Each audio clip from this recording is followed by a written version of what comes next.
also like to thank Dr. Manoj and Dr. Uni for having me here, and also thank my previous speakers, because most of the things which I'm going to talk about are kind of covered, and I'll just try and sum it in my talk. So why do we need the biomarkers is what I would like to start with. So as I was going through various reports, I realized that it's a meager 40% of patients who receive significant improvement in BCVA after 1 year of treatment with anti-VEGF. And DRCR net reported that almost 2/3 of the patients who have received anti-VEGF for almost a year may still have persistent edema and can have reduced visual acuity. So are we justified in treating all our DME patients with monthly anti-VEGF injection is the basis of the discussion that we are going to have. So should we instead not try and tailor-made our approach towards each patient to minimize the recurrences and minimize the number of invasive procedures that we do? So I split my talk into two, that are there some biomarkers which tell us whether steroids can be used as a primary line of action, and are there some biomarkers which can tell us that this is the time to switch? So going to the first one, either steroid or anti-VEGF, we had some discussion on this earlier. So we do know that in pseudophakic eyes, in patients who have cardiovascular history of disease, post-vitrectomy patients, and people who are reluctant to have too many injections, this may be useful, but there aren't any huge RCTs which I have compared directly as to which one is better. Most of the data is from post hoc analysis of large studies which have been done. Few non-imaging biomarkers are there. These are the few imaging biomarkers that I did come across. I'll just run through each one of them one by one. First is obviously what we all see all the time, the CRT.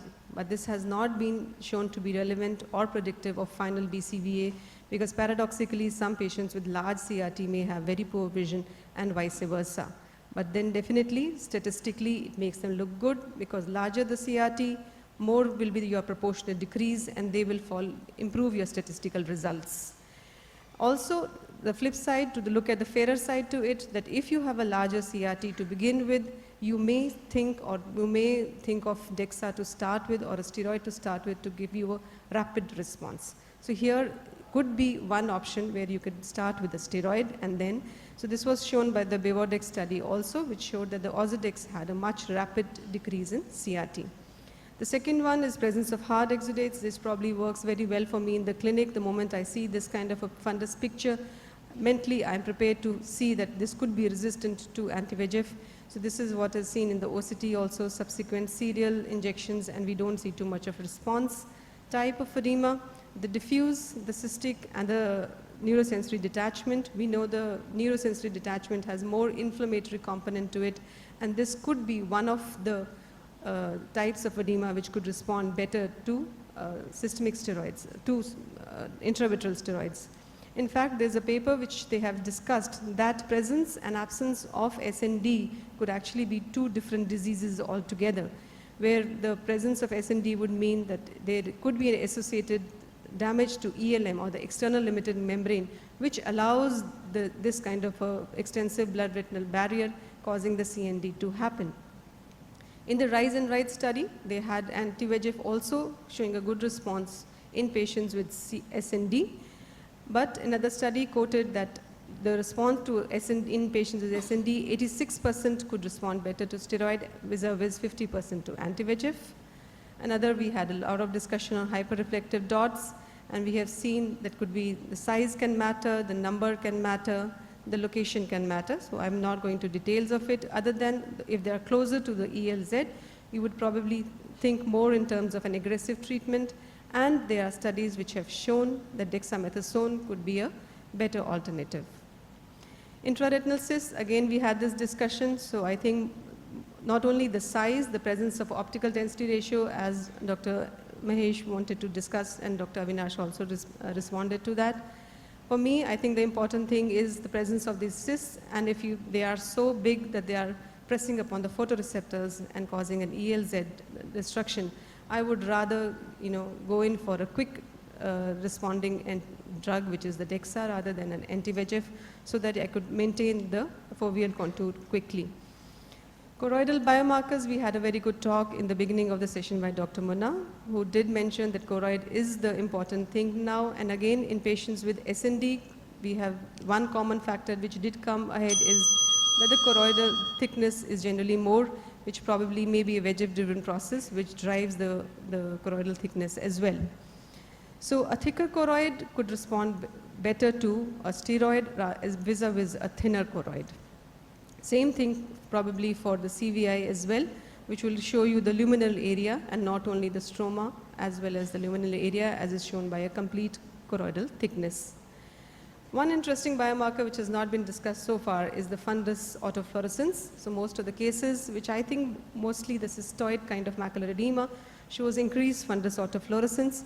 And there was a study which showed that patients with increased autofluorescence, increased number of hyperreflective foci, and SND, all are probably the inflammatory biomarkers, and they do respond better to steroid injection. OCTA, just few things, more number of microorganisms in the DCP, lower vascular flow density, and a larger FAZ. Why the DCP? Because in majority, the artery and the vein lie in the superficial plexus and the capillaries in the deep plexus, and we know that the capillaries are the ones which are only surrounded by pericytes, and so the outpouching happens more often. So the DCP is the area to look for. This is something which I've seen in my experience as well, that whenever I have a cyst which is seen, usually the hyperreflective foci within the cyst corresponds to probably a microaneurysm, which you could pick up on an OCTA, and these are the ones which could respond better to a steroid as well. Larger FAZ would mean more resistant disease, and this is now beautifully picked up on OCTA. And it could also, any disruption on the DCP of the foveal vascular area will also cause a more resistant diabetic edema. So just for a switch, probably the only thing which you would like to see is define the response, whether it is, Protocol I has given some definitions of this response. Only one thing that I would like to highlight, that this is what we all want to see. This is a good responder. And this has been picked up that more than 15% reduction in CRT after a single injection could be defined as a good responder. So you need not go up to 3 injections. But the general consensus is that by 12-week time, with a minimum of 3 anti-VEGF injection, if there is not a reasonable response to an anti-VEGF, you could consider a switch to steroids. Just 1 or 2 real-world scenarios. If we had the discussion on drill and large cysts and disruption of EL, so in these kind of cases, you would probably want to shift over to a steroid first, so that if the visual acuity is not good, at least the patient has the minimum number of injections.